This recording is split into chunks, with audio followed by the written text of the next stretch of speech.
आज आदमी सबसे ज्यादा सुख ढूंढता है मेरे भाई बहनों पैसों में। पहली प्रायोरिटी पैसों को, बीबी बड़ी ना भैया, सबसे बड़ा रुपया। देख भाई ऐसा है और सबसे बड़ा पैसा है।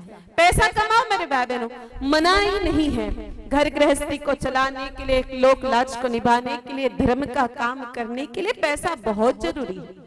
हम भी ठाकुर जी के पास आप लोगों के लिए प्रार्थना करेंगे कि ठाकुर इतना दीजिए जामे कुटुंब समाई, मैं भी भूखो ना रहूं और आयो न भूखो जाए। लेकिन मेरे भाई बहनों, हमने सब कुछ छोड़ करके केवल पैसा पैसा पैसा पैसा करने में लग गए तो गड़बड़ हो जाएगी। हमने बहुत सारे लोगों को ऐसा देखा है कि जिस प्रकार कोल्हू का बेल होता है ना मेरे भाई बहनों, आप लोगों ने कोल्हू का बेल देखा है?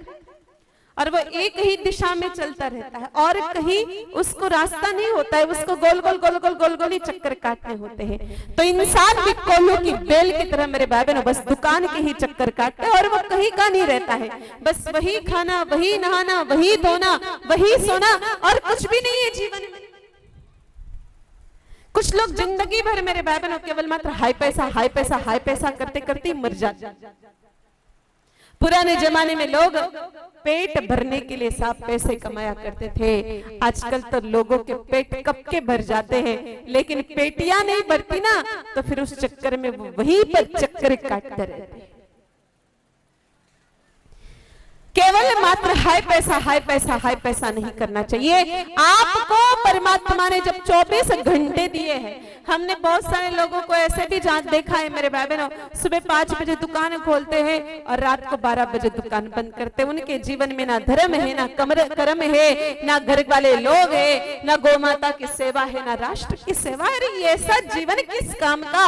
इस संसार में ऐसे बड़े बड़े सेट होकर के गए मेरे भाई बहनों, जिनके पास कितने पैसे किसी को पता नहीं, लेकिन उनके पास कोई पुण्य अर्जित नहीं हुआ। इसलिए परमात्मा ने जब 24 घंटे दिए हैं तो उनका 8 घंटों के हिसाब से डिवाइडेशन कर लो। पहले जो 8 घंटे ना मेरे भाई बहनों, उसमें जम करके काम करो, खूब काम करो, खूब मेहनत करो, ऐसी मेहनत करो कि सब कुछ भूल जाओ, सबको भूल जाओ। इतनी मेहनत करो, इतना पैसा कमाओ। फिर बचे हुए जो 8 घंटे हैं, इन 8 घंटों में नहाना, धोना और खाना और सोना, बढ़िया से खूब नींद निकालो। बढ़िया नींद निकाल के नहाना, धोना, खाना पीना कर लो। फिर बचे हुए जो 8 घंटे हैं, इसमें 4 घंटे परिवार वालों के लिए खर्च करो। कुछ लोगों को तो यही पता नहीं रहता मेरे भाई बहन, उनके बच्चे कौन सी क्लास में पढ़ रहे हैं। जब उनको पूछो कि भाई साहब आपके बच्चे कौन से क्लास में पढ़ते, तो अपने बच्चों को आवाज लगाता है, इधर आ, कौन सी क्लास में पढ़ता है? तो आप कौन से पिता हो? आपको पता ही नहीं कि आपका बेटा कौन सी क्लास में पढ़ रहा है, तो आप आपके कर्तव्यों का ढंग से निर्वाह नहीं कर रहे। तो जो 4 घंटे इसमें परिवार के लिए समय दो, खूब टाइम दो मेरे भाई बहनों। परिवार के लोगों से बात करो, परिवार के लोगों के साथ तीर्थ स्थल की यात्रा करो, परिवार के लोगों को लेकर के किसी टूर पे चले जाओ, किसी हिल स्टेशन पे चले जाओ, किसी बढ़िया शॉपिंग करने के लिए चले जाओ। 4 जो घंटे हैं ये पूरे परिवार वालों के लिए निकालो। लेकिन आजकल बहुत सारे लोगों को मेरे भाई बहनों परिवार वालों के लिए टाइम ही नहीं है। आजकल मोबाइल जो आ गए, मतलब कुछ टाइम निकालते भी नहीं है, लेकिन जो टाइम भी बच जाता है मेरे भाई बहनों, फिर वो उसका क्या करते हैं? घर के 4 कोने होते हैं, एक में बाप बैठता है, एक में बेटा बैठता है, एक में बहू बैठते है, एक में उनका बेटा बैठता है। 4 कोने में 4 जने बैठ गए, हाथ में मोबाइल ले लिया। दादा दादी बेचारे डोकरा डोकरी एक कोने में बैठे, वो इंतजार कर रहे, अब तो छोरो बोल सी, तब तो छोरो बोल सी, छोरा छोरी तो बोले कोनी मेरे भाई बहनों। मोबाइल में 4 घंटे निकल गए और मोबाइल को देखते देखते देखते देखते कमरे में जाके सो गए। दादा दादी तो बेचारे इंतजार ही करते रह गए कि अब तो बोले, तब तो बोले, लेकिन कोई बोला ही नहीं। तो 4 घंटे परिवार वालों के लिए पूर्णतः निकालो। और जो 4 घंटे बचे मेरे भाई बहनों, उन 4 घंटों का उपयोग गौ माता के लिए करो, राष्ट्र के लिए करो। 4 घंटे आप गौशाला में जाके सेवा दो, खुद के हाथ से गोबर उठाओ। मेरे भाई बहनों, गौशाला का मैनेजमेंट देखो, गौ माता के लिए चारे पानी की व्यवस्था करो, गौ माता के लिए खेड़ी की व्यवस्था करो, गौ माता के लिए गौशाला के लिए दान इकट्ठा करो। 20-25 लोगों को फोन लगा के उनको गौ माता के लिए प्रेरणा दो, गौ सेवा के लिए प्रेरणा दो। पता चल जाए मंदिर में कचरा हो रहा है तो मंदिर की जाके साफ सफाई कर दो, घर के आंगन में कचरा हो रहा है तो कचरे को ही साफ करने लग जाओ। मेरे भाई बहनों, झाड़ू लेके निकल जाओ, सड़क को ही साफ कर दो, पेड़ पौधे लेके निकल जाओ, पेड़ पौधे ही लगा दो सड़क के किनारे। तो 4 घंटे पूर्णतः राष्ट्र और गौ माता के लिए निकाल। मेरे भाई बहनों, अगर आप ये 4 घंटे गौ माता के लिए, राष्ट्र के लिए और धर्म के लिए निकालने लग जाएंगे ना, तो फिर क्या होगा? आप जो 8 घंटे नींद निकालोगे, आपको बहुत बढ़िया नींद आएगी।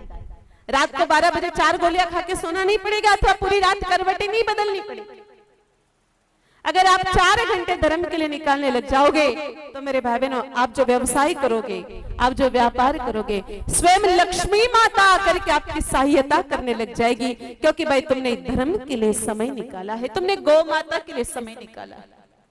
और अगर आप 4 घंटे धर्म के लिए समय निकालोगे, तो मेरे भाई बहनों, आपके परिवार में प्रेम बढ़ेगा। आजकल मेरे भाई बहनों होता क्या है, अगर 2 बातें ही शुरू हो जाती है तो वो घर की जो बातचीत है वो ऐसे स्तर पे चली जाती है, या तो घर वालों को अपने अपने कमरे में जाकर के माथा पकड़ के सोना पड़ता है, अथवा मेरे भाई बहनों वहां कुत्ते बिल्लियों की तरह लड़ाइयां शुरू हो जाती है। अगर 20 दिनों में भी कोई 2 मिनट कोई साथ में बैठे, तो अगर आप 4 घंटे धर्म के लिए निकालना शुरू कर दोगे, तो आपके परिवार में भी मेरे भाई बहनों प्रेम बढ़ेगा। तो बात चल रही थी हमारी, पैसा कमाओ, पैसा कमाने के लिए मनाही नहीं है मेरे भाई बहनों, लेकिन केवल हाय पैसा करने में समय बर्बाद मत करो। अगर पैसों में ही सुख होता तो मेरे भाई बहनों, इस दुनिया में जितने भी करोड़पति है, अरबपति, खरबपति, सुखी सुखी होते, लेकिन हम लोगों ने आज तक किसी अरबपति खरबपति को सुखी होते हुए नहीं देखा है। मेरे भाई बहनों, गरीब आदमी डॉक्टर के पास जाता है ना, डॉक्टर 100-200 रुपए की गोली दवाई पकड़ा देता है। ये गरीब आदमी खुद होके डॉक्टर से पूछता है कि डॉक्टर साहब कई पता परेश राखणो कि कोनी राखणो। डॉक्टर कहता है नहीं भाया, तो अलग बड़े सब कुछ खत तो ठीक हो जाता। और कोई करोड़पति आदमी डॉक्टर के पास चला जाए तो मेरे भाई बहनों, डॉक्टर तो 40-50 हजार की गोली दवाई देते हैं, ऊपर से 5 परहेज और लिख करके देते हैं। नमक मत खाना, मीठा मत खाना, शक्कर मत खाना और घी तेल तो बिल्कुल भी मत खाना। नमक खाएगा तेरा बीपी बढ़ जाएगा, तीखा खाएगा तेरा अल्सर एसिडिटी हो जाएगी, शुगर खाएगा तेरी डायबिटीज का लेवल बढ़ जाएगा, और घी तेल तो बिल्कुल भी मत खाना, पहले से तो ब्लॉकेज और होकर के हार्ट अटैक आकर के तेरा राम नाम सत्य हो जाएगा। तो जरा विचार करो मेरे भाई बहनों, जो पैसा आपको दीपावली दशहरे पर भी घी तेल नहीं खाने दे, अब आदमी दीपावली दशहरे पर ही घी तेल नहीं खाएगा तो क्या फिर भैंसों का खलकपाशा बाटा खाने जाएगा? और ऐसे ही पैसों में हम जिंदगी भर के सुख की तलाश कर रहे हैं।